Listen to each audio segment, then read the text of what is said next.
غوث اعظم کی کرامات کا تو یہ حال ہے کہ ملا علی قاری کہتے ہیں تواتر ہے کرامتوں میں، اور کہتے ہیں لکھتے وقت سوچتے ہیں کون سی لکھے کون سی چھوڑے، کون سی لکھے. اور ایک عیسائی مسلمان دونوں جھگڑا کر رہے ہیں، غوث اعظم گزر رہے ہیں، جھگڑا ہو رہا ہے. عیسائی مسلمان سے کہتا ہے ہمارے نبی عیسیٰ علیہ السلام نے مردے زندہ کیے، تمہارے نبی نے بھی کو کیا تو بتاؤ. مسلمان پڑھا ہوا نہیں تھا، حالانکہ نبی پاک نے بڑے مردے زندہ کیے، پڑھا نہیں تھا، بتا نہ سکا. غوث اعظم کے کان میں آواز گئی تو جا کے عیسائی کا بازو پکڑ کے جھنجھوڑا، فرمانے لگے کیا کہا تم نے؟ میرے مصطفیٰ نے مردہ زندہ کیا تو بتاؤ. فرمایا تو نبی پاک کی چھوڑ، میں غلاموں کا غلام ہوں، میں غلاموں کا غلام ہوں، مجھے بتا کون سا مردہ زندہ کرنا. تو چھوڑ حضور کی بات نہ کر، میں غلاموں کا غلام ہوں، مجھے بتا کون سا مردہ زندہ کرنا ہے. پرانی قبر پہ لے گیا، کہنے لگا جی اگر نہ ہوا تو. غوث اعظم فرمانے لگے جو تو کہے گا وہ میں کروں گا. تو کہنے لگے اگر ہو گیا تو، اگر تو غوث اعظم کہنے لگے نہ میرے خانقاہ پہ جھاڑو دینا، نہ میرے برتن مانجنا، نہ میرے گھر کا سودا لانا. اگر زندہ ہو گیا تو بس میرے نبی کا کلمہ پڑھ جانا، بس میرے رسول کا کلمہ پڑھ جانا. اللہ اکبر. اس نے جو سب سے پرانی قبر تھی نا، وہ کہتا ہے یہ ہمارے دادا نے بھی نہیں دیکھا تھا بندہ کون ہے. اس قبر پہ کھڑا ہو کہنے لگا اس کو زندہ کریں. تو غوث اعظم رضی اللہ تعالیٰ عنہ قبر کے سرانے کھڑے ہوئے تو دعا کرنے لگے، کہنے لگے مولا اپنے لیے نہیں تیرے رسول کے لیے. پھر فرمایا قم باذن اللہ، اٹھ اللہ کے حکم کے ساتھ. ایک عورت کلمہ پڑھتی ہوئی کھڑی ہو گئی، کھڑی ہو گئی، اور کھڑی ہو کے اس نے پہلا جملہ کہا تو کمال کر دی. کہنے لگی میرے نصیب دیکھو، میں بنی اسرائیل کی تھی، عبد القادر تیرے صدقے جاؤں، تو نے مجھے کھڑا کیا ہے تو اللہ نے مجھے مصطفیٰ کا کلمہ پڑھنے کی توفیق دے دی. تیرے قربان جاؤں عبد القادر، تیری کیا بات ہے. اب وہ بندہ دوڑ دوڑ کے غوث اعظم کے قدموں میں آیا، فرمانے لگے نا کلمہ میرے مصطفیٰ کا پڑھنا ہے، حضور کا غلام بننا ہے. او بھائیو، حضرت شیخ عبد القادر جیلانی، حضور غوث اعظم رضی اللہ تعالیٰ عنہ، معمولی بات نہ سمجھنا. حضور غوث اعظم رضی اللہ تعالیٰ عنہ فرماتے ہیں میں قدم نہ لگاؤں تو اللہ ولایت ہی نہ دے. حضرت غوث پاک جیلانی شیخ عبد القادر رضی اللہ تعالیٰ، غوث اعظم درمیان اولیاء جو محمد درمیان انبیاء. غوث اعظم کا ولیوں میں وہی مقام ہے جو نبیوں میں رسول کریم کا مقام ہے. حضرت غوث پاک رضی اللہ تعالیٰ عنہ کو اللہ نے بڑے اعزازات سے نوازا. ایک اعزاز اللہ نے یہ دیا کہ ماں کی طرف سے حسینی ہے، باپ کی طرف سے حسنی سید ہے. نانا بھی اللہ کے ولی، دادا بھی اللہ کے ولی، پھپھی بھی اللہ کی بہت بڑی ولی ہے، بہت بڑی ولی. والد گرامی، آپ نے وہ سیب والا واقعہ تو بڑا ہی سنا ہوا ہے، اس طرف تو میں نہیں جاتا. ماں بھی اللہ کی بہت بڑی ولی ہے. یہ اللہ نا اسباب بناتا ہے، خود ماحول بناتا ہے. آپ کے جو والد گرامی تھے ان کا نام تھا ابو صالح سید موسیٰ جنگی دوست رحمت اللہ علیہ. بادشاہ کے کچھ سپاہی تھے جو مٹکے اٹھا کے جا رہے تھے، اور مٹکے تھے شراب کے بھرے ہوئے، مٹکے اٹھا کے جا رہے تھے. حضرت سید محمد موسیٰ جنگی دوست رحمت اللہ علیہ بھی قریب سے گزرے. یہ کیا ہے بھائی؟ بدبو سے سمجھ تو گئے، تصدیق کے لیے پوچھا کیا ہے؟ انہوں نے کہا جناب یہ بادشاہ کا سامان لے کے جا رہے ہیں. آپ تو جھنڈے والی گاڑی کو ویسے نہیں نہ پوچھ سکتے، سوال ہی نہیں پیدا ہوتا. آپ چونکہ جمہوری لوگ ہیں، آپ نے تو بس دفتر بنانا ہے. جب الیکشن ہوگا نا اپنے دروازے کے سامنے سارے محلے سے لڑائی لینی ہے کہ ووٹ میرے آکے دیں. پھر ٹھیک 1.5 مہینے کے بعد سجدہ صاف بھی کر جاتے ہیں، بندہ غلط سی میں نے پتہ ہی نہیں لگا. تو یہ پہلے سوچنا تو تھوڑا سا ایسے ہی بلا وجہ الیکشن تو روز کبھی کبھی آئے گا، تو ہم نے ایک جگہ تو روز رہنا، ایک دوسروں سے جھگڑے کرنا اور معاذ اللہ تعالیٰ غیبتیں کرنا، عزتیں اچھالنا، یہ مسلمان کا شیوا نہیں ہے. حضرت غوث پاک کے والد نے پوچھا کیا لے کے جا رہے ہو؟ بادشاہ کا سامان ہے جی. ہاتھ میں ڈنڈا تھا، 3 مٹکے تھے شراب کے بھرے ہوئے. زور سے ایک ڈنڈا مٹکوں پہ مارا تو مٹکے ان کے سروں پہ ٹوٹ گئے. بادشاہ سلامت، ہم ساری تقریباً بادشاہ سلامت ہوتے ہیں. یہ کسی کی جرت ہے مطلب میرے گھر کے معاملے مداخلت کرے؟ پھر بادشاہ ہو. لوگوں نے جا کے بڑی غیبتیں کی، بڑی بڑی کہانیاں سنائی. اس نے تو توڑ دیا جی مٹکے آپ کے. نے کوئی حال نہیں چھوڑا.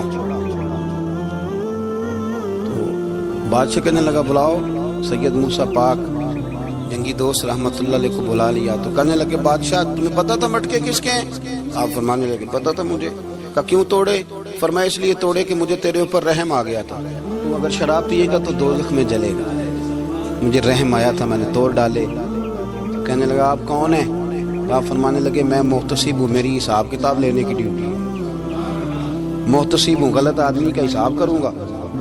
بادشاہ کہنے لگا کس نے ڈیوٹی لگائی آپ کی؟ فرمانے لگے میری ڈیوٹی میرے رب کریم نے لگائی, میری ڈیوٹی اللہ نے لگائی. تأمرون بالمعروف وتنہون عن المنکر, مسلمان کے ذمے ہے اچھائی کا حکم دے گا, برائی سے روکے. یہ ذمہ داری اب میری اللہ نے ڈیوٹی لگائی ہے.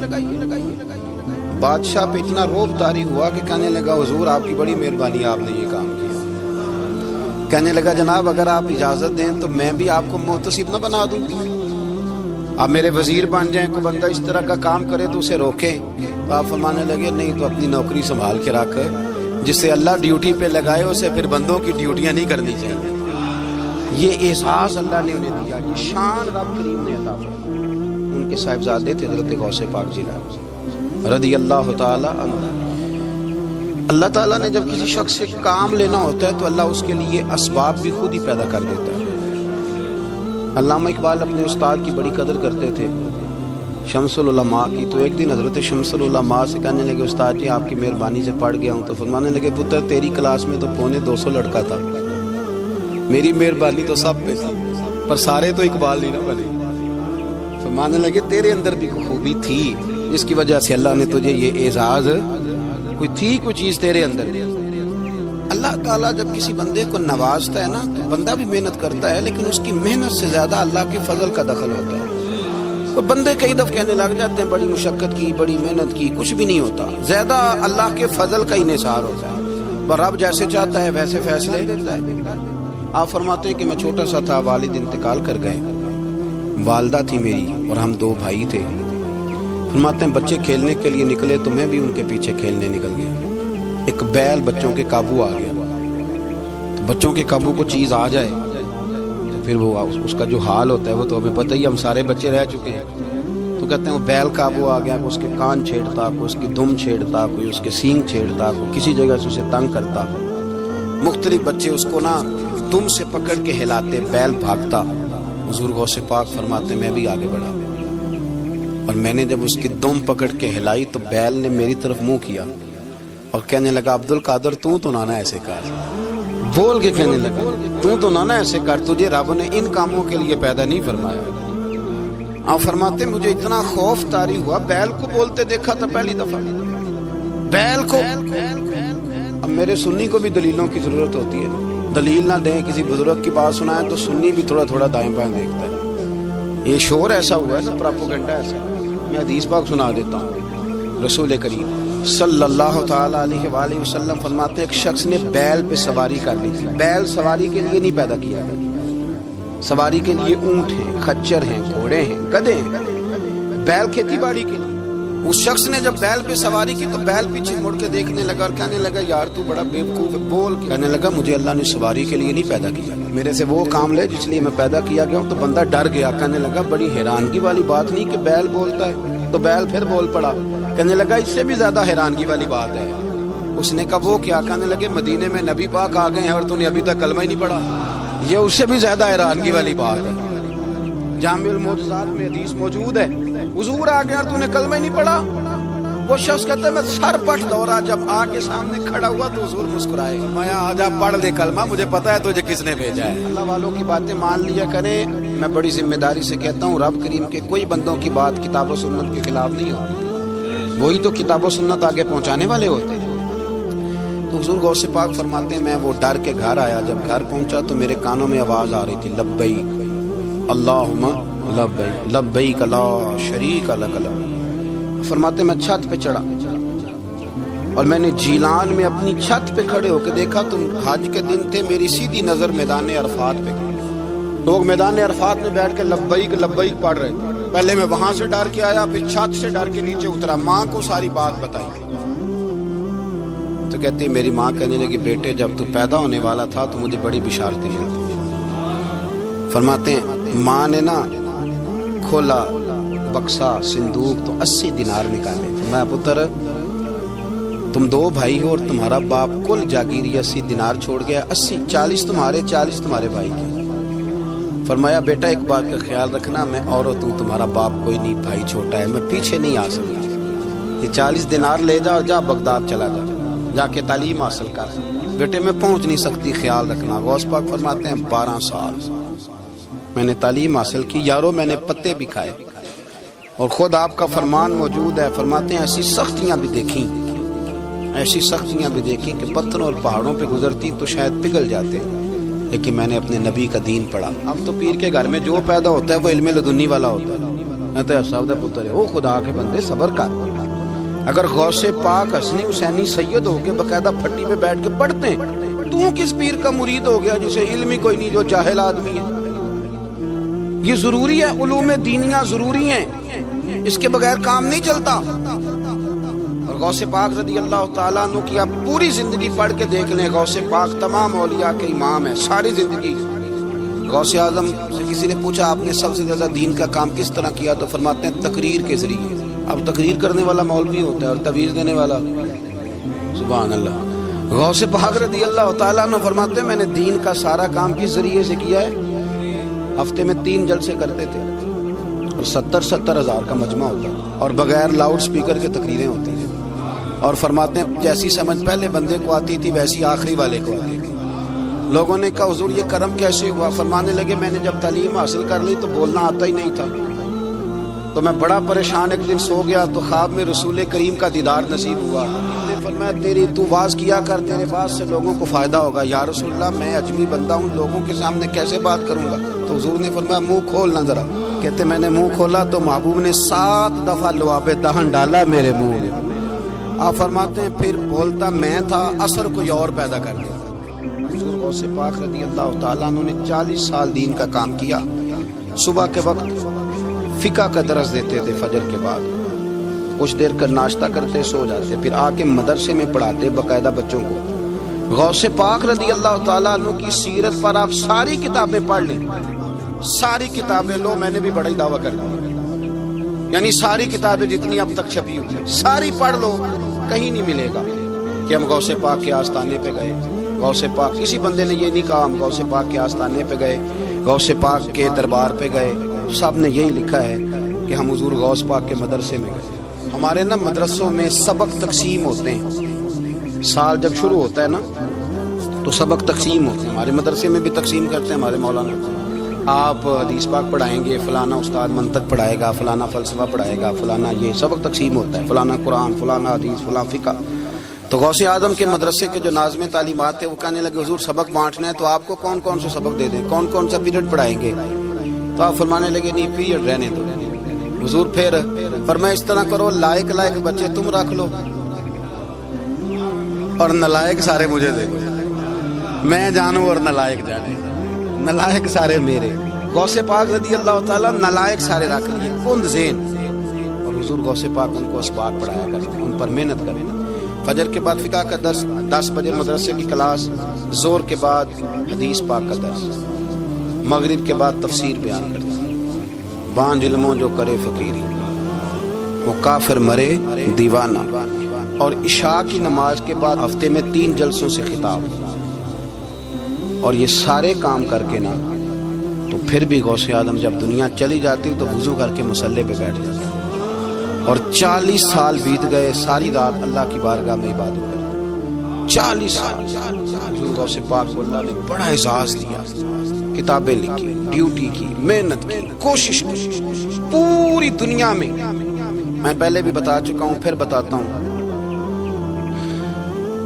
یہ جو صلاح الدین ایوبی کا بہت نام لیتے ہیں نا, بہت بڑے مجاہد. صلاح الدین ایوبی کے ساتھ 70,000 کی فوج تھی, سارے کے سارے غوث پاک کے مرید. صلاح الدین ایوبی نے حضور غوث پاک کی زیارت نہیں کی, پر تعلیم غوث پاک کے مدرسے میں حاصل کی. اس کو بڑا شوق ہو نا کتابیں دیکھنے کا, وہ میرے پاس آئے, میں دکھاؤں گا انشاءاللہ. صلاح الدین ایوبی حضور غوث پاک کے مدرسے کا طالب علم ہے. یہ آپ کے ملک میں 2-3 دن سے رٹا چل رہا ہے, وکیلوں کا, ڈاکٹروں کا, کل سے یونیورسٹی کا بھی چل گیا ہے. یہ لڑائی کسی مولوی دو گروپوں میں ہوئی ہوتی نا, چلو نام بولو, میں نے پتا ہے اگلی گل ہے, کسی مولویوں کے دو مدرسوں میں ہوتی نا, تو جو طوفان اٹھنا تھا نا ہر چوک میں, مولوی لڑاندے یہ بڑی. میں نے دعوت دی تھی پرسوں, میں نے کہا جب وکیل مکمل تعلیم کر لینا اسے 2 سال مدرسے میں لاؤ, ہم اسے سکھائیں گے اٹھنا کیسے ہے بیٹھنا کیسے ہے, ان کو لاؤ. اس لیے کہ ہم اپنی بات نہیں بتائیں گے, ہم بتائیں گے محمد عربی کی باتیں صلی اللہ ہو. مہربانی کرو, مجھے کوئی شکوہ نہیں ان سے کسی قسم کا, اس لیے کہ ہمارے ملک میں نا احتجاج کا کلچر پروموٹ کیا گیا, ہم نے یہ ماحول بنا کے دیا سڑک بلاک کرنے کا. یہ ہمارے قریب ایک گاؤں ہے تو روز ڈکیتیاں ہوتی تھی, بچہ بھی قتل, پولیس والے سنتے ہی نہیں تھے, ان بیچاروں نے روڈ بلاک کیا تو سب صحیح ہو گیا, اسی وقت سارا کچھ ہو گیا. اب پہرے داری بھی لگتی ہے, اب جناب چوکیاں بھی قائم ہو گئی, سب کچھ ہو رہا ہے. مزاج بنا دیا, یہ عدم برداشت ہے, یہ کلچر خطرناک ہے, یہ کلچر تباہ کرے گا. وکیل کوئی غیر نہیں, ہمارے اپنے بھائی ہیں. کون ہے وہ ڈاکٹر, کون ہے ہمارے اپنے. یہ جو بچے یونیورسٹی میں لڑے کون ہے ہمارے اپنے, ہم ان کو کاٹ کے نہیں پھینک سکتے, یہ کوئی دوسرے لوگ نہیں, سب کو ضرورت ہے ایک دوسرے کی. لیکن خدا را مہربانی کرو, معاشرے میں برداشت کا کلچر پیدا کرو, سکون کا کلچر پیدا کرو, سہنا سیکھو. سنو ایک بات کرتا ہوں, اللہ کرے کہ میں سمجھا سکوں. سارے فیصلے خود نہ کرو. اگر تمہیں نظر آئے نا کہ آپ کے ساتھ کہیں ناانصافی بھی ہو رہی ہے تو ساری عدالتیں دنیا میں نہیں لگنی, ایک قیامت میں بھی لگنی. ہاں امام حسن کو زہر دے دیا گیا تو امام حسین کہنے لگے بھائی بتاؤ کس نے دیا ہے. فرمایا حسین اگر وہی وہ نہیں جس پر مجھے شک ہے تو میں کسی آدمی کا بلا وجہ تمہیں نام کیوں بتا دوں. کہا پھر بھائی آپ اشارہ تو نہیں بتا دے. تو فرمایا حسین اگر وہی ہے نا جس پر مجھے شک ہے تو پھر بھی میں نے فیصلہ اپنے رب پہ چھوڑ دیا. فرمایا میرے رب سے زیادہ بہتر فیصلے کرنے والا کوئی موجود, کچھ فیصلے اللہ پہ چھوڑ. آپ یقین کریں آپ کو بڑا ہی مزہ آئے گا, آپ کو سکون آئے گا زندگی میں. کچھ فیصلے اللہ پہ چھوڑو, برداشت کا کلچر پروموٹ کریں اس وطن کے اندر. یہ بڑا پیارا ملک ہے, اس میں برداشت کا کلچر پیدا کریں. وکیل کو ہر وقت ڈاکٹر کی ضرورت ہے, ڈاکٹر کو ہر وقت وکیل کی ضرورت ہے. ہم ایک دوسرے کے بغیر دیکھیں نا, میں نے آئین بھی رکھا ہوا ہے پاکستان کا, لیکن اس کے باوجود کوئی مسئلہ بن جائے تو میں کسی وکیل صاحب کو فون کرتا ہوں. میرے دوست ہے, میں پوچھتا ہوں کہ یار یہ مسئلہ ہے, اس کا کیا حال ہے. ہم مل کے رہتے ہیں معاشرے میں. برداشت کے کلچر کو پروموٹ کریں, پیار کریں, محبت بانٹیں. یہ وطن ہے, اس کو مل کے سنواریں گے تو انشاءاللہ تعالیٰ یہ رسول اللہ کے دین کا قلعہ بنے گا. بڑا مزہ اس پہ, اس سے پیار کریں. اس پر غلط بات ہے تو اس کو آپ سمجھائیں, اس پر تبلیغ کریں, لیکن یہ نہ کریں کہ آپ عدم برداشت کا ماحول پیدا کریں. حضور غوث پاک رضی اللہ تعالیٰ عنہ دین کا کام. ایک بات, اللہ والوں کے پاس لوگ دعاؤں کے لیے جاتے ہیں, کیوں جاتے ہیں؟ سنو, میرے ساتھ ایک شخص رہتا ہے, صبح سے شام تک میری ڈیوٹی کرتا ہے, نوکری کرتا ہے, خدمت کرتا ہے, گاڑی چلاتا ہے, یہ کرتا ہے وہ کرتا ہے. ایک صاحب ہے جو 3 سال کے بعد ملتے ہیں. وہ جو 3 سال کے بعد ملتے ہیں وہ شکوہ کرتے ہیں کہ پیر صاحب اس کی بات زیادہ مانتے ہیں. پیر صاحب اب کدھر جائیں, یہ سارا دن پیر صاحب کی مانتا ہے. نہیں سمجھ آ رہی ہے آپ کو بات؟ یہ مزاج ہے نا جی. ایک بندہ سارا دن دنیا داری کرے, مال کمائے, پتہ نہیں جھوٹ بولے, بڑا کچھ کرے, اور ایک اللہ کا ولی جو اپنا بنائے کچھ نہ, سارا دن رسول اللہ کی باتیں کرے, سارا دن اللہ کے دین کی خدمت کرے. اور بھائی وہ جب ہاتھ اٹھاتا ہے نا تو پھر اللہ اس کی بات کو قبول کرتا ہے. کچھ میرے خاص ہیں, کچھ تیرے خاص ہیں, تو کچھ رب کے بھی خاص ہیں. اور اس پر بھی میں پہلے آیت پڑھ لوں گا تاکہ دلیل مضبوط ہو جائے. اللہ فرماتے ہیں واللہ یختص برحمتہ من یشاء. فرمایا میں نے کچھ بندوں کو اپنی رحمت سے اپنا خاص بنا دیا. کچھ بندے اللہ کے بس اللہ کی بارگاہ میں وہ دعائیں کرتے ہیں تو اللہ قبول فرما لیتا ہے. پتر اللہ ہی دیتا ہے, لیکن اللہ کا ولی دعا تو کر سکتا ہے نا. اللہ کا ولی, میری بات کی سمجھ آ رہی ہے؟ بیٹا کون دیتا ہے؟ اللہ. حضرت محدث اعظم رحمۃ اللہ علیہ کے پاس ایک شخص نے آ کے کہا جی ولی اللہ بیٹا دے سکتا ہے؟ آپ فرمانے لگے ولی اللہ اللہ سے ملا سکتا ہے؟ جی وہ تو ہے ہی ولی اللہ, تو اس نے ملا دینا ہے. تو فرمایا جو اللہ سے ملا دے بیٹا تو چھوٹی سی بات ہے. تو دیکھ نہ کہ جو اللہ تک تجھے لے گیا تو پھر پتر پیچھے رہ گیا. لیکن بیٹا دیتا کون ہے؟ بول کے بتائیں, بول کے. اللہ دیتا ہے. دعا کون کرتا ہے؟ اللہ کا بندہ. دعا کر دیتا. بی بی آ گئی روتی ہوئی غوث پاک کے پاس, کہنے لگی 6 بیٹیاں ہیں. خامد اور سسر کہتے ہیں کہ 7ویں بھی بیٹی ہوئی تو طلاق دے دیں گے. تھوڑا سا اگر بندہ مالدار بھی ہو تو پھر وہ ہمارا دماغ جہاں مرضی چلتا ہے نا. یہ جہالت آج بھی بہت ساری جگہوں پہ پائی جاتی ہے. تہذیب سکھاتی ہے جینے کا سلیقہ, تعلیم سے جاہل کی جہالت نہیں جاتی. تو رو پڑی. حضور غوث پاک رضی اللہ تعالیٰ عنہ نے بلایا اس کے شوہر کو بھی اور سسر کو بھی. فرمایا یہ دیکھ, یہ تو اللہ کے کام ہے, جس کو چاہے بیٹیاں دے, جس کو چاہے بیٹے دے. تو جو نہیں مانتے پھر غوث پاک کی بھی نہیں مانتے. انہوں نے کہا جی نہیں دی, میں تو نکاح کروں گا. چلے گئے تو غوث پاک کی بارگاہ میں وہ بیٹی اور اس کا باپ اور اس کی ماں پھر آئے, کہنے لگے حضور مہربانی فرمائیں. پھر اللہ کے ولیوں کے پاس ایک قوت ہوتی ہے جس کا نام مصلی ہے. مصلی بہت بڑی طاقت, بہت بڑی. حضور نے فرمایا دعا صلاح المومن, فرمایا دعا مومن کا ہتھیار ہے. یہ مومن جب ہاتھ اٹھاتا ہے تو پھر عرش کا مالک دروازے کھول دیتا ہے کرم کے. حضور غوث پاک نے مصلی بچھا لیا اور رو پڑے, کہنے لگے مالک کریم, اس بی بی کے دل میں کس نے بات ڈالی تھی کہ عبد القادر کے دروازے پہ جا. دیکھیں منانے کا انداز, منانا آتا ہے نا. اللہ کس نے اس کے دل میں بات ڈالی کہ عبد القادر کے دروازے جا, کس نے ڈالی؟ اور مالک اگر تو نہیں ڈالی تھی تو کیا تو اب اپنے عبد القادر کو رسوا کرے گا؟ اگر تو نہیں بھیجا ہے کہ ادھر جا تو اب تو رسوا کرے گا. حضور غوث پاک رضی اللہ تعالیٰ دعا مانگ کے چہرے پہ ہاتھ پھیرے, بچی کے سر پہ ہاتھ رکھا, فرمانے لگے پتر جا, مجھے امید ہے اللہ نے 6 بیٹیاں دی ہیں تو 7 بیٹے بھی عطا فرمائے گا. تو بی بی کہتی ہے پھر رب نے فضل فرمایا اور 7 ہی بیٹے عطا فرمائے. پھر 7 ہی بیٹے رب کریم نے دیے. تو جو اللہ کی مان تھا پھر اللہ بھی اس کی, تو اس میں اختلاف کی کیا بات ہے؟ یہ سادی سی بات. ایک بغداد کا سوداگر تھا, بڑا مالدار تھا. ایک دن اس نے بغداد کے سارے علماء اور مشائخ کی دعوت پکائی تو غوث پاک کے پاس گیا, کہنے لگا حضور شام کا کھانا ہے. آپ نے اس کا چہرہ دیکھا تو وہ رو پڑا, کہنے لگا بغداد کے پیر انکار نہ کرنا. آپ نے فرمایا تو جا, میں آؤں گا. شاگرد مرید کہنے لگے حضرت جی آپ بڑی مشغولیت تھی شام کو. فرمایا اتنا بڑا آدمی جب رو پڑتا ہے تو لگتا ہے بڑا مجبور ہے, چلیں گے. شام کو جب اس کے دروازے پہ گئے تو کھانا بھی اس نے چنا, تو ساتھ اس نے ایک ٹوکرا, ایک صندوق بھی لا کے رکھا, اوپر سے خالی. جب غوث پاک نے اٹھ کے دیکھا تو اندر اس سوداگر کا بیٹا, اس تاجر کا بیٹا, دونوں ٹانگوں سے معذور, دونوں ہاتھوں سے معذور, ایک ہی بیٹا اپاہج ہے. وہ تاجر رو پڑا, کہنے لگا حضور بڑی دنیا جانتی ہے, بڑا مال ہے, اور جب تنہا بیٹھتا ہوں تو کھول کے روتا ہوں. وہ بے نیاز ہے نا, ساری زندگی کے بعد ایک بیٹا دیا تو وہ بھی اپاہج ہے. حضور بال سفید ہو گئے. لوگوں کی اولاد بڑھاپے کا سہارا بنتی ہے. میں بوڑھے وقت میں اس کو اٹھا کے پیشاب پخانے کے لیے لے کے جاتا ہوں.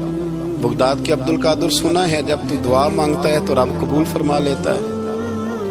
تو مہربانی فرما, اگر میرا پتر ٹھیک ہو جائے, میرا زور کوئی نہیں, مالک بے نیاز ہی بڑا ہے, اگر مہربانی ہو جائے. تو غوث پاک نے پھر مصلی بچھایا. مصلی بچھا کے کہنے لگے مالک تو اپنے بندوں کے دل میری طرف کیوں موڑتا ہے, اور اگر موڑتا ہے تو پھر رحمت کی نظر فرما, بندہ نوازی فرما. ایک باپ اتنے رو رو کے آنسو بہا رہا ہے تو کرم نوازی فرما. حضور غوث پاک نے ابھی چہرے پر ہاتھ نہیں پھیرے کہ بچہ اللہ اکبر کہتا ہوا صندوق سے باہر نکل آیا. اللہ تبارک و تعالیٰ نے نا ہمارے محبوب کریم علیہ السلام کو دنیا میں بھیجا تو فرمایا یا ایھا الناس قد جاءکم برہان من ربکم, اے لوگو تمہارے پاس تمہارے رب کی دلیل آ گئی. اللہ تبارک و تعالیٰ نے محبوب پاک علیہ الصلوۃ والسلام کو سراپا دلیل بنا کے بھیجا. باقی انبیاء کرام علیہم السلام کے پاس بھی اپنی نبوت کے دلائل کے طور پر بے شمار معجزات تھے, اور حضور کریم علیہ السلام کے تو پورے وجود کو ہی اللہ نے معجزہ بنایا. اور نبی پاک صلی اللہ تعالیٰ علیہ وآلہ وسلم کی نبوت کی دلیلیں, حضور کے رسالت کے مستحکم دلائل جگہ جگہ آپ کو ملیں گے. سب سے پہلی چیز تو یہ سمجھنے والی ہے کہ نبی پاک علیہ السلام نے جس چیز کو سب سے پہلے اپنی نبوت کی دلیل کے طور پر بیان فرمایا وہ حضور کا کردار ہے، سیرت ہے، عمل ہے، حضور کا لوگوں کے ساتھ رویہ ہے۔ نبی پاک علیہ الصلوۃ والسلام کی تبلیغ کے 3 دور ہیں۔ ایک تو حضور نے اپنے قول سے تبلیغ فرمائی، تو 40 سال کی عمر سے محبوب نے اعلان فرمایا اور تبلیغ کی، اور ایک نبی پاک صلی اللہ تعالی علیہ وسلم بالواسطہ حضور کی تبلیغ ہے جو آج تک جاری ہے۔ امت کے علماء، مشائخ، مبلغین حضور کے دین کو آگے پھیلا رہے ہیں، تو دراصل یہ بھی تبلیغ رسول پاک علیہ السلام ہی کی تبلیغ۔ اور ایک حضور کی تبلیغ کا دور ہے، حضور کی پیدائش سے لے کر ولادت مبارکہ سے لے کر حضور علیہ السلام کے اعلان نبوت تک۔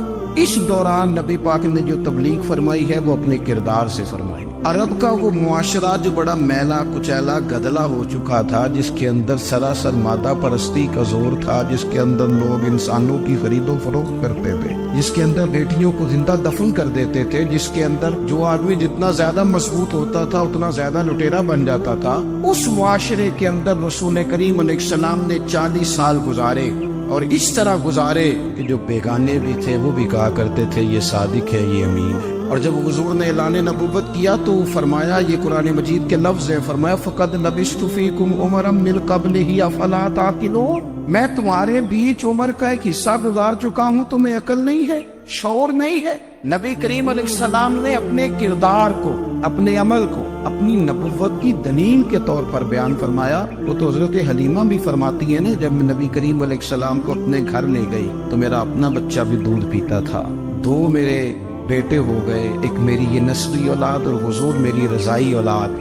تو کہتی ہے جب میں کریم محبوب علیہ السلام کو اپنے سینے سے لگاتی تھی تو حضور میرے ایک پستان سے دودھ پیتے تھے اور دوسرا اپنے بھائی کے لیے چھوڑ دیا کرتے۔ یہاں سے رسول کریم علیہ السلام نے کردار کے ذریعے تبلیغ اور پھر اعلان نبوت سے پہلے ایک تنظیم عرب کے جوانوں پر، عرب کے سرداروں پر مشتمل بنائی گئی، جس میں نبی کریم علیہ السلام نے بڑا حصہ لیا سرکار نے، اور بڑے اہم لوگوں کو شعور حضور نے عطا فرمائے۔ وہ اس جماعت کا فیصلہ تھا کہ ہم سارے جوان، سارے بڑے لوگ ملیں گے، یہ حضور کے اعلان نبوت سے پہلے کی بات ہے، ہم بڑے لوگ ملیں گے، کسی بڑے کو کسی چھوٹے پر ظلم نہیں کرنے دیں گے، کسی آدمی کو کسی غریب کا حق نہیں کھانے دیں گے۔ حضور علیہ السلام نے نا اپنے کردار سے، اپنے عمل سے، اور آپ کا جو عمل ہوتا ہے نا وہ اصل ہوتا ہے، ایک ہوتا ہے آپ کوئی بات کرتے ہیں اور ایک ہوتا ہے کہ آپ کوئی عمل کرتے ہیں۔ آپ جب عمل کرتے ہیں تو عمل کے ذریعے بھی لوگوں تک بات پہنچتی ہے کہ دراصل آپ کا اٹھنا بیٹھنا چلنا پھرنا کیا ہے۔ میرے رسول کریم علیہ السلام کا اٹھنا بھی ایک نبی کا، بیٹھنا بھی ایک نبی کا، بات کرنا بھی ایک نبی کا، معاملات زندگی کرنا بھی ایک نبی کا، لین دین کرنا بھی ایک نبی کا۔ ایک شخص کہتے ہیں میں نے اعلان نبوت سے پہلے حضور علیہ السلام سے کوئی چیز خریدی تھی اور میں نے عرض کیا تھا آپ یہاں تشریف رکھے، میں پیسے لے کے آتا ہوں، میں 3 دن کے بعد آیا۔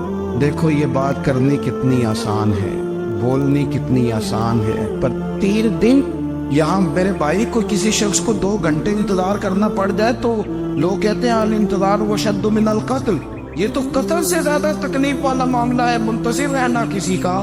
کہتے 3 دن کے بعد میں آیا تو میرے رسول کریم وہیں تشریف فرمایا، بس اتنا فرمایا یار تم نے مجھے بڑی تکلیف میں ڈال دیا، 3 دن ہو گئے یہ رکے ہوئے۔ تو حضور نے اپنے کردار کو، اپنے عمل کو، اپنے معاملات کو سب سے پہلے اپنی نبوت کی دلیل کے طور پر پیش کیا۔ اسی لیے کیا خوب کہا تھا کہ جو تیری جان کے دشمن ہے وہ بھی کہتے ہیں، بظاہر تو آئے ہیں نا ہجرت کی رات جان لینے، لیکن امانتیں حضور کے گھر میں رکھی ہوئی ہیں، امانتیں کاشانہ نور پہ پڑی ہے۔ وہ جو تیری جان کے دشمن ہے وہ بھی کہتے ہیں کہ امین تو ہے اور صداقت کی آبرو تو ہے۔ تو پہلے کردار، پھر دوسری بات اللہ تعالیٰ نے اپنے محبوب علیہ السلام کو اپنا مطلق نائب بنا کر، اپنا محبوب اعظم بنا کر، ایسے ہی سارے انسانوں کے بارے میں کہا وَإِذْ قَالَ رَبُّكَ لِلْمَلَائِكَةِ إِنِّي جَاعِلٌ فِي الْأَرْضِ خَلِيفَةً، میں زمین میں اپنا نائب بنانے والا ہوں۔ لیکن حضور علیہ السلام تو محبوب ہے نا، حضور کی نیابت تو محبوبیت کے درجے پر فائز ہے، تو رسول پاک کو رب کریم نے اس طرح کا بنا کے بھیجا کہ حضرت عبداللہ ابن رواحہ رضی اللہ تعالیٰ عنہ بیان فرماتے ہیں کہ اگر حضور کوئی معجزہ نہ بھی دکھاتے، نبی کریم علیہ السلام سے کوئی اعجاز لوگ نہ بھی دیکھتے، تو محبوب کا تو چہرہ ہی اس طرح کا تھا، لوگوں نے دیکھتے جانا تھا اور کلمہ پڑھتے جانا تھا۔ لیکن باوجود اس کے میرے رسول پاک کا اعجاز یہ ہے، کمال یہ ہے کہ حضور کبھی اشارہ کر دے تو چاند 2 ٹکڑے ہو جائے، کبھی دعا مانگ دیں تو ڈوبا ہوا سورج واپس آ جائے، کبھی محبوب گزرنے لگے تو پتھر آپ پر سلام پڑے، کبھی حضور پہاڑ پر چڑھ جائے تو پہاڑ وجد میں آ کر جھومنے لگے، محبوب کا کبھی نماز پڑھاتے ارادہ بن جائے تو اللہ تعالیٰ قبلے کا رخ ہی تبدیل فرما دے۔ کیا خوبصورت سوچ ہے اور کیا نظریہ دیتے ہیں بریلی کے امام، فرماتے اجابت کا جوڑا عنایت کا صحرا دلہن بن کے نکلی دعائے محمد، اور اجابت میں جھک کر گلے سے لگایا بڑی ناز سے جب دعائے محمد، دیکھو خدا کی رضا چاہتے ہیں دو عالم، خدا چاہتا ہے رضائے محمد صلی اللہ تعالی علیہ وسلم۔ اور ایک مقام پہ فرماتے ہیں نائب دست قدرت پہ لاکھوں سلام، نائب دست قدرت پہ لاکھوں سلام۔ تو اللہ تعالیٰ نے نبی پاک صلی اللہ تعالی وسلم کو جو اعجاز۔ پھر ایک اور بات، حضور امی ہے، دنیا میں آ کر محبوب نے کسی سے پڑھا ہی نہیں، میرے محبوب نے جتنا پڑھا ہے رب کریم سے پڑھا ہے۔ الرحمن علم القرآن خلق الانسان، رحمان نے قرآن سکھایا پھر انسان بنایا۔ اللہ تبارک و تعالیٰ کی بارگاہ کرم سے حضور نے لیا، رسول کریم امی ہے، یہ بھی حضور کی نبوت پر ایک بڑی دلیل۔ دیکھو ایک ہوتا ہے کوئی آدمی بچپن سے کسی چیز سے شغف رکھے اور جب اس کی عمر بڑی ہو جائے تو کہتے ہیں اس کا تجربہ بڑا ہو گیا، یہ پہلے کوئی شعر کہتا تھا، کوئی ادبی جملہ کہتا تھا، تو اب اس کی یہ کام کرتے کرتے عمر بڑی ہو گئی ہے تو رسوخ حاصل ہو گیا۔ 40 سال کی عمر مبارک تک نبی کریم نے ایک شعر بھی نہیں کہا، حضور علیہ الصلوۃ والسلام نے کبھی کوئی ایسی بات، ویسے تو حضور کی ہر بات حکمت والی، لیکن جس کو عرب کے لوگ اپنے لہجے میں شاعری یا اپنے لہجے میں ادب کہتے تھے، وہ حضور نے بیان نہیں فرمایا۔ لیکن جب 40 سال کی عمر میں اعلان نبوت کیا تو پھر بڑے بڑے فصیح و بلیغ، بڑے بڑے سیانے طفیل بن عمر کہتے ہیں کہ اس شخص کو بھی میں نے دیکھا جسے بڑا ناز تھا اپنی فصاحت اور بلاغت پر، اور جب وہ حضور کے پاس آیا اور اس نے آ کے کچھ باتیں کی تو محبوب خاموشی سے سنتے رہے، اور جب وہ چپ کر گیا تو میرے کریم نے صرف سورہ فاتحہ پڑھی، کبھی اٹھتا تھا، کبھی بیٹھتا تھا، کبھی غور کرتا تھا، کبھی دائیں جاتا تھا، کبھی بائیں جاتا تھا، پھر کہنے لگا بتاؤ نا کلام کس کا ہے؟ فرمایا اس رب کا، اس رب کا، اس رب کا جس کا میں رسول بن کے آیا ہوں۔ نبی کریم صلی اللہ تعالی علیہ وسلم امی ہے، لیکن حضور نے کائنات کے رازوں سے پردے ہٹا دیے، نبی کریم نے جینے کے سلیقے بتا دیے، حضور نے ہر شخص کو اس کے مقصد حیات سے آگاہ کر دیا، نبی کریم علیہ السلام نے وہ فلسفہ حیات بیان کیا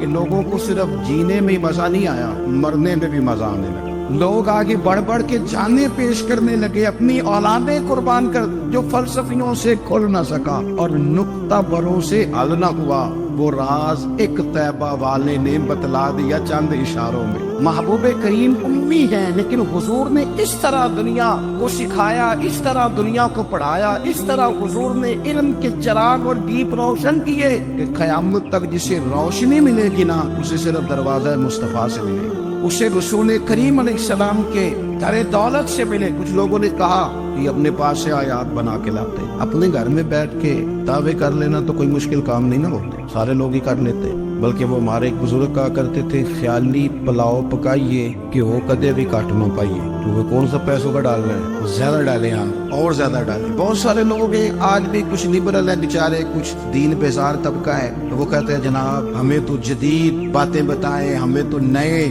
اسلوب کے مطابق لے کے چلے، ہمیں تو او بھائی سن، میرے نبی پاک علیہ السلام نے فرمایا میرا قرآن کبھی پرانا نہیں ہوگا، اسے پڑھ کے دیکھ، اس کی جدت کا حسن دیکھ، یہ تو کھلا ہوا باغ ہے، تو ایک دفعہ اس کے قریب آئے گا تو خوشبو ملے گی، دوسری دفعہ آئے گا تو اس سے زیادہ تازی ملے گی، ایک دفعہ پھل کھائے گا تو مزیدار ہوگا، دوسرا کھائے گا ہو سکتا ہے شکل ملتی جلتی ہو لیکن ذائقہ بڑا نرالا ہوگا۔ تو آ تو صحیح نا۔ جب کچھ لوگوں نے کہا یہ خود سے بنا کے آیات لاتے ہیں تو فرمایا بھائی کنتم فی ریب مما نزلنا علی عبدنا فاتوا بسورۃ، اگر تمہیں کوئی شک ہے اس میں جو ہم نے اپنے بندہ خاص میں نازل کیا ہے تو تم بھی اس جیسی ایک آیت بنا کے لاؤ۔ اور چلو چیلنج کھلا دے دیا، فرما وَادْعُوا شُهَدَاءَكُم مِّن دُونِ اللَّهِ، اللہ اور اللہ والوں کو چھوڑ دو، تفسیری ترجمہ عرض کر رہا ہوں، یعنی صحابہ کو چھوڑ دو، حضور کے ماننے والوں کو چھوڑ دو، باقی ساری دنیا کے کافر اکٹھے ہو جاؤ، ایک آیت بس قرآن جیسی لے کے آؤ، ایک آیت لے کے آؤ، ان کو تم صادقین، اگر تم سچے ہو۔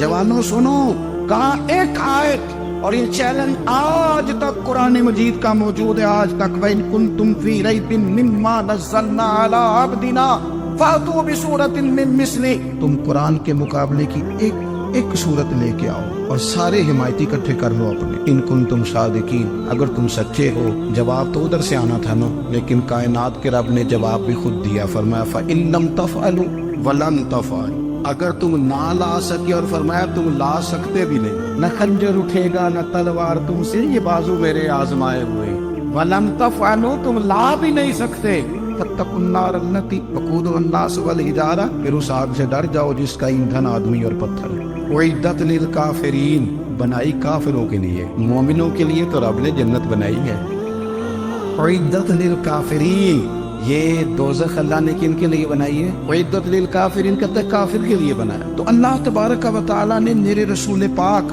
صلی اللہ تعالیٰ علیہ وسلم کو وہ کتاب عطا فرمائی، اور پھر حضور کی فصاحت و بلاغت، معرفت، دیکھو ایک ہوتا ہے گھنٹوں باتیں کرنا، ایک ہوتا ہے کئی والیم پر مشتمل، کئی جلدوں پر مشتمل کتب کا لکھنا، اور ایک ہوتا ہے کسی بندے کا ایک بات کرنا اور سامنے والے کی طبیعت کو اتنا جگا دینا کہ اگلی بات فوراً ہی اس کی سمجھ میں آ جائے۔ اور حضور نہ کسی کی انا کو نہیں جگاتے، ہم بعض اوقات کسی سے خطاب کرتے ہیں، بات کرتے ہیں تو سامنے والے کی انا کو جگا دیتے ہیں، ٹھیس پہنچاتے ہیں، وہ کہتا چل پھر تگڑا ہو جائے میں بھی آیا۔ حضور انا نہیں جگاتے تھے، میرے نبی پاک ضمیر جگاتے تھے تاکہ وہ شخص فیض حاصل کر سکے، اسے کچھ ملے۔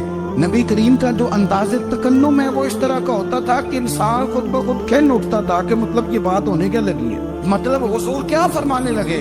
نبی کریم صلی اللہ تعالی علیہ وسلم، ایک دن محبوب کریم نے صحابہ کے دیے حضور کی فصاحت و بلاغت دیکھے، فرمایا محبوب نے کتنا نادان ہے وہ شخص جو اپنے ماں باپ کو گالی دے۔ کھلی ہو گئی لوگوں کی آنکھیں، کان کھڑے ہو گئے کہ یا رسول اللہ کون ایسا بدبخت ہے جو ماں باپ کو گالی دے گا۔ اب جب سوالات ذہنی سطح پر پوری طور پر ابھر گئے نا، اب رسول کریم نے بات سمجھائی، یہ ہے فصاحت و بلاغت، تیرے آگے ہے یوں دبے نچے۔ فصحا عرب کے بڑے بڑے، کوئی جان منہ میں زبان نہیں بلکہ جسم میں جان نہیں۔ یا رسول اللہ کون ایسا نالائق ہے جو ماں باپ کو گالی دے؟ اب جب ذہنی سطح یہاں تک ابھر آئی تو اب حضور نے سمجھایا، اور میں جب تم کسی کے ماں باپ کو گالی دو گے نا تو وہ بھی تو جواب میں تمہارے ماں باپ کو دے گا، تو فی نفس ہی یہ تم نے خود ظلم کیا ہے اپنے ماں باپ۔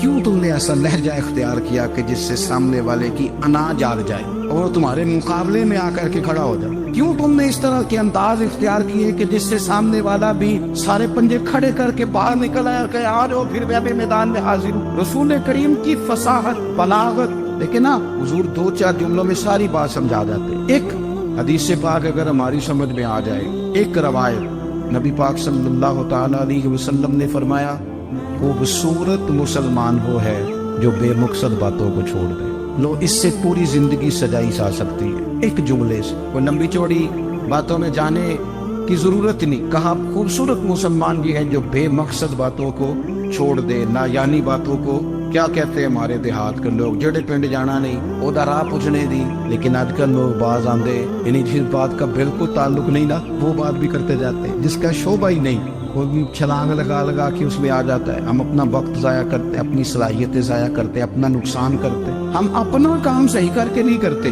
اور دوسری ساری دنیا کو ٹھیک کرنا چاہتے ہیں۔ وہ بھائی آپ جس جگہ جس شعبے سے تعلق رکھتے ہیں آپ اپنے معاملات میں مضبوطی پیدا کریں۔ حضور نے اپنی فصاحت کے ساتھ بلاغت کے ساتھ لوگوں کو قائل کیا، اور قرآن مجید کی تاثیر کا یہ اثر میرے کریم رسول نے دکھایا کہ رات کو جب حضور بیٹھ کے قرآن پاک پڑھتے تھے نا، جب یاسین والے نبی خود یاسین کی تلاوت کرے، جب طٰہٰ والے محبوب خود طٰہٰ کی تلاوت کرے، غور کرو نا جب مدثر والے محبوب خود ان جملوں کو ادا کرے، یعنی جن کے بارے میں آیت آئی ہے، جب وہی یہ آیت پڑھے کہ انا اعطیناک الکوثر، یعنی جن کا ذکر ہو رہا ہے، جب وہ یہ بات کرے کہ یا ایھا النبی انا ارسلناک شاہدا ومبشرا ونذيرا لتؤمنوا بالله ورسوله وتعزروه وتوقروه وتسبحوه بكرة وأصيلا، جن کے بارے میں آیت آئی ہے جب وہ یہ کہہ رہے ہوں کہ ورفعنا لك ذکرک، جب وہ کہہ رہے ہوں والضحى واللیل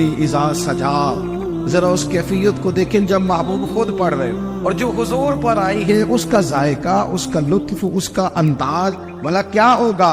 حضور جب رات کو پڑھتے تھے نا قرآن پاک، تو جو پکے کافر تھے نا ابو جہل جیسے لوگ، وہ بھی جھاڑیوں میں چھپ چھپ کے مدینے والے کی تلاوت سنا کرتے، حضور کی تلاوت سنا کرتے تھے۔ یہی بہتر ہے کہ پردوں میں وہ پردہ پوش رہے، وہ اگر پردے ہٹا دے تو کسے ہوش رہے؟ رسول کریم علیہ السلام کی تلاوت کا سننا، قریب جانا، یہ اعجاز ہے۔ حضرت فاروق اعظم کہتے ہیں طبیعت کا بڑا ڈاڈا تھا، مزاج کا بڑا سخت تھا، زندگی ہمیشہ ڈٹ کر گزاری، باتوں پر کھڑا رہنا آتا تھا، پر جب میری بہن نے مجھے چند آیتیں سنائی نا تو میں تڑپ ہی گیا۔ گھروں آیا سا مار مقامنے نو، ان مینو مار دے لے چلو، اوے متے عمر دی عمر برباد ہو جائے جتھے عمر سوار دے لے چلو۔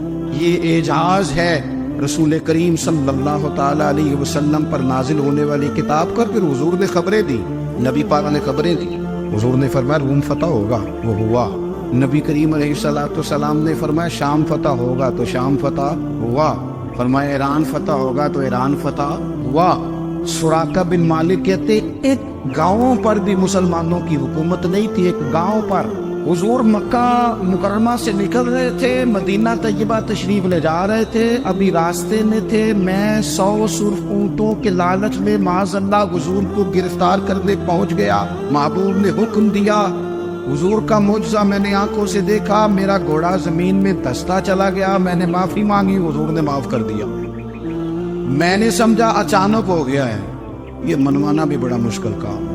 شجر و حجر پہچان گئے، انسان کی نظروں میں شاکی رہا۔ یہ کچھ ایسے لوگ ہیں جن کو منوانا توبہ توبہ، ماننے کو تیار نہیں، دیکھ دیکھ کے بھی ماننے کو تیار ہے نہیں، ماننے کو تیار ہے نہیں۔ کہتے ہیں کہ میں نے پھر چاہا آگے بڑھنا تو پھر زمین کے اندر میرے گھوڑے کے پیر دھنسنے لگے، پھر معافی مانگی۔ کریم تیرے معاف کرنے کی ادا پہ بھی قربان جائے۔ یہ نہیں فرمایا کہ تو بار بار یوں ہی کرتا ہے، فرمایا معافی مانگتا ہے، جا میں نے معاف کیا۔ کہتے ہیں 3 دفعہ میں آگے بڑھا، 3 دفعہ حضور نے معاف کیا تو مسکرا کے فرمانے لگے تو یہاں مجھے گرفتار کرنے آیا ہے، وہ کیسر روم کا علاقہ فتح ہوگا، وہ کنگن جو پہنتا ہے نا ہاتھوں میں، بادشاہ کے کنگن معروف ہیں، وہ تیرے ہاتھوں میں آئیں گے۔ اللہ کرے آپ سمجھے، یہ جو لوگ ڈری ڈری سہمی اور ہمارے بچے مایوسی کی معاذ اللہ باتیں کرتے ہیں، وہ دیکھیں حضور کس طرح کی گفتگو فرماتے ہیں۔ ابھی ایک گاؤں پر بھی اسلام کی حکومت نہیں، لیکن حضور کا خبر دینے کا انداز۔ کریم فرمانے لگے وہ کیسر روم کے جو کنگن ہوں گے وہ تیرے ہاتھوں میں آئیں گے۔ جناب سراقہ بن مالک فرماتے ہیں کہ میں مسلمان ہو گیا، حضور کا وصال ہو گیا، کنگن نہیں آئے۔ حضرت ابوبکر صدیق کا وصال ظاہری ہو گیا، کنگن نہیں آئے۔ جناب عمر کا دور آ گیا، سراقہ بوڑھے ہو گئے۔ کوئی بندہ پوچھتا نہ کہ اب تو عمر ڈھل گئی ہے، زندگی کا پتہ نہیں، کہنے لگے نہیں میں نہیں جاتا، جب تک کنگن نہیں آتے اسرائیل کوئی نہیں آئیں گے، کیونکہ ساڈے نبی دی زبان، ساڈے واسطے قرآن، جو دن کو کہہ دیا دن ہے تو دن نکل آیا، جو شب کو کہہ دیا شب ہے تو رات ہو کے رہی، اور خدا نے ان کی زبان کو وہ اختیار دیا، جو نکلی منہ سے ان کے وہ بات ہو کے رہی۔ فاضل برینوی کا تو انداز ہی پر انوکھا ہے نا، وہ تو کہتے ہیں وہ زبان جس کو سب کن کی کنجی کہے، جس کو سب کن کی کنجی کہے، اس کی نافذ حکومت پہ لاکھوں سلام۔ کہنے لگے نہیں آتے حضرت اسرائیل، فکر نہ کرو، بوڑھے ہو گئے تھے، نکلنے گھر سے بند کر دیا تھا، حضرت عمر کا دور تھا، کنگن آ گئے۔ حضرت فاروق اعظم نے ان کے پوتوں سے، نواسوں سے، بچوں سے کہا جاؤ بلا کے لاؤ، کا دادا جال بوڑھے ہیں، فرمایا تم کان میں کہہ دینا کنگن آ گئے، پھر تم دیکھنا تو صحیح کر۔ حضرت سراقہ آئے، حضور نے جو خبریں دی، نبی پاک علیہ السلام نے جو گزشتہ قوموں کے احوال بیان کیے، اور پھر میرے نبی پاک علیہ السلام نا دنیا میں عزتیں دینے آئے۔ یہ مزاج ہمیں کم کرنا چاہیے، یہ جو ہم ساری زندگی اس کام میں لگا دیتے نا کسی کو نیچا کیسے دکھانا ہے، یہ انداز حضور نے نہیں ہمیں دیا۔ اب دیکھو حضور تشریف لائے تو ہمیں پتہ چلا کہ حضرت یوسف جیسا سونا کوئی نہیں، حضور تشریف لائے تو ہمیں پتہ چلا کہ حضرت داؤد جیسی خوبصورت آواز کسی کی نہیں، حضور تشریف لائے تو ہمیں پتہ چلا کہ جناب عیسیٰ علیہ السلام کا فقر اختیاری کس طرح کا، محبوب لال کس طرح کا تھا۔ یہ تو حضور آئے تو نبی پاک علیہ السلام نے اس کی بھی عظمت بیان کی، اس کی بھی شان بیان کی. حضور نے بتایا کہ ابو بکر صدیق کی شان کیا ہے، فاروق اعظم کا مرتبہ کیا ہے، عثمان غنی کی حیا کیا ہے، مولا علی کی شجاعت کیا ہے، اہل بیت نبوت کی عظمت کیا ہے. حضور آئے عزتیں دینے. ماں کو عزت دی مدینے والے رسول. کہا جس کا باپ راضی ہو گیا اس کا رب راضی ہو گیا. فرمایا جو 2 بیٹیاں 3 بیٹیاں 4 بیٹی بہنیں یا 1 بیٹی یا بہن بیاہ کے آ گیا نا، اس طرح میری 2 انگلیاں جڑی ہوئی ہیں، میرے ساتھ جڑ کے جنت میں جائے گا. رسول کریم صلی اللہ تعالی وسلم نے عزت دی. حضور عزتیں دینے، کوئی اعزاز نہیں. ان پڑھ بندہ ہے، سادہ ہے، غریب ہے، مزدوری کرتا ہے، ہاتھوں پہ چھالے. یا رسول اللہ اس کا بھی کوئی اعزاز ہے؟ قربان جائیں، میرے کریم نے عزت دی. فرمایا محنت کر کے روزی کمانے والا تو اللہ کا دوست ہے. یہ اینٹیں اٹھانے والا، یہ مشقتیں کرنے والا، یہ صبح دیہڑی پہ جانے والا، یہ بیچارہ جو اچار سے روٹی کھاتا ہے، تو نے ہر شخص کی قسمت میں یہ عزت لکھی اور آخری خطبے کی صورت میں وصیت لکھی. رسول کریم نے ہر بندے کو اعزاز دیا، عظمتیں دی. حضور عزتیں دے دے آئے. نبی پاک علیہ السلام نے اعزازات دیے، حضور نے نوازا. یہ ساری چیزیں میرے رسول پاک کی تشریح. اور پھر یہ جو حضور کے صحابہ اور اہل بیت ہے نا، یہ بھی میرے نبی پاک کی نبوت کی دلیل ہے. جلدی انقلاب آیا نہیں کرتے. وہ کل تک جو راہزن تھے حضور نے راہبر بنا دی. وہ لوگ جو کل تک ایک دوسرے کے گلے کاٹ کے کھاتے تھے، ایک دوسرے کو مارتے تھے، تکلیف پہنچاتے تھے، برادری ازم پہ لڑتے تھے، حضور نے بھائی بھائی بنا دی. ایک پلیٹ میں کھانا کھانے لگے سیدنا بلال حبشی، صہیب رومی، سلمان فارسی. حضور نے یوں کر کے ملا دیا. نبی کریم علیہ السلام نے تقسیمیں ختم کر دی دنیا. حضور کے صحابہ نے اپنا کردار. اللہم صلی علی سیدنا و مولانا محمد بقدر حسنہ و جمالہ و جودہ و نوالہ و صحبہ و آلہ. اللہم صلی علی سیدنا و مولانا محمد معدن الجود والکرم و آلہ و صحبہ و بارک وسلم.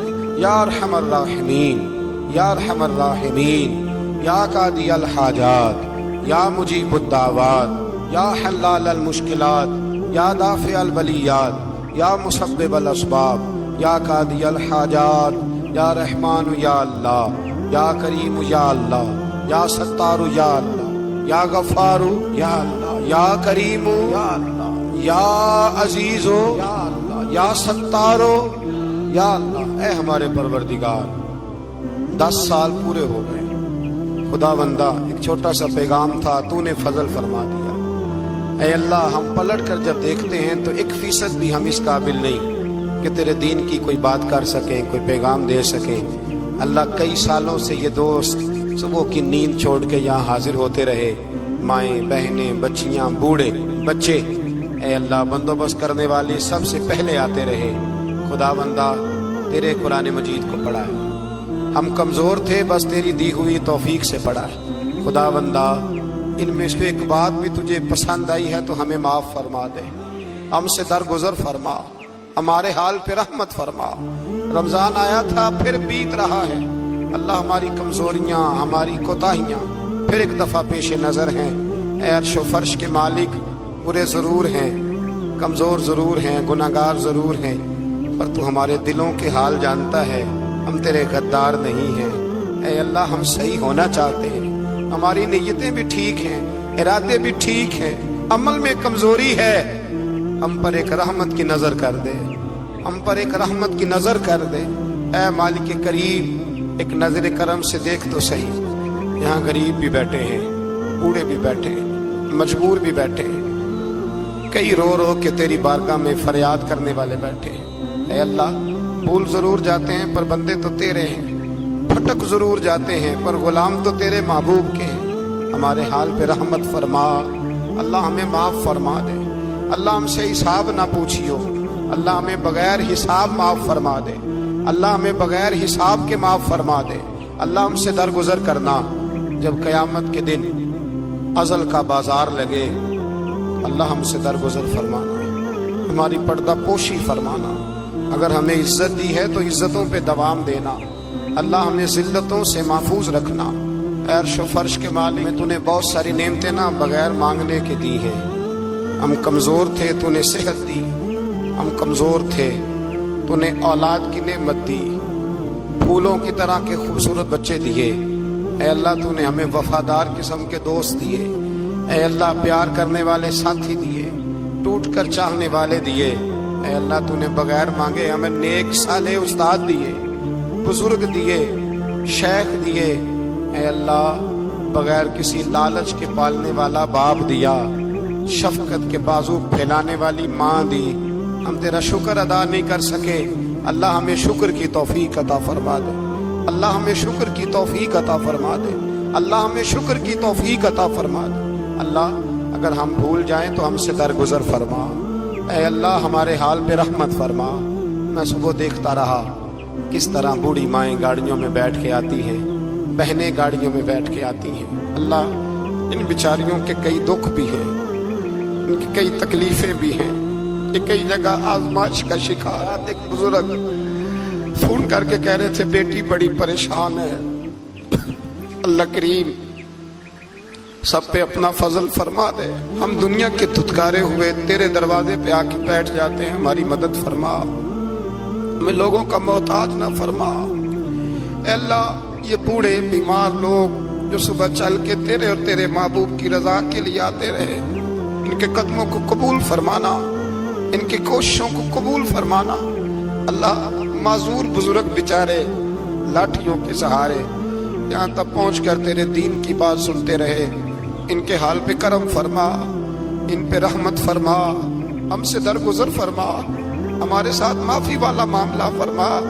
اے اللہ مائیں بہنیں بچیاں بیچاری اللہ شوق سے ذوق سے آتی رہیں، خداوندہ ان کے دکھ دور فرما دے، ان کو آزمائشوں سے نکال دے۔ جو بیچاریاں اولاد کے لیے روتی ہیں اور کہتی ہیں ایک بیٹی ہی مل جائے سسرال میں رہنے کے قابل ہو جاؤں، اللہ ان پہ رحم فرما دے۔ جو جس حال میں پریشان ہے اس کی مدد فرما دے۔ تیرے محبوب کی امت بڑی پریشان ہے، اے اللہ ختم قرآن کا موقع ہے، رمضان کی جاتی ہوئی گھڑیاں ہیں، اے اللہ پوری دنیا میں رسول اللہ کے غلاموں کا خون بہ رہا ہے، اے اللہ اتنی بڑی دنیا میں برما کے مجبوروں کو رہنے کو جگہ نہیں مل رہی، سالوں بیت گئے، کشمیر کی بچیاں روتی ہیں، اللہ ان کی مائیں پکارتی ہیں، پاکستان کی سڑکوں پہ روز خون بہتا ہے۔